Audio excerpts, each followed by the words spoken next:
mobile number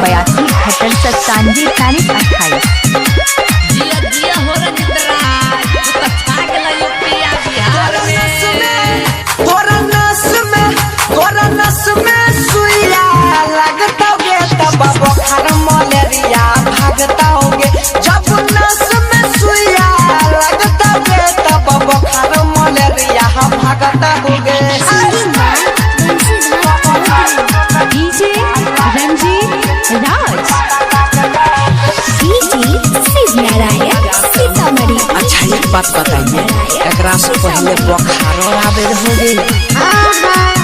तनी money there गरम ते होए जरूर हां 6 महीना के चलत दवाई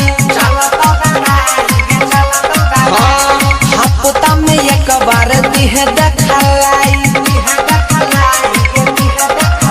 कमजोरी जल से भागता के तोरा नस में सुइया लगता मोबाइल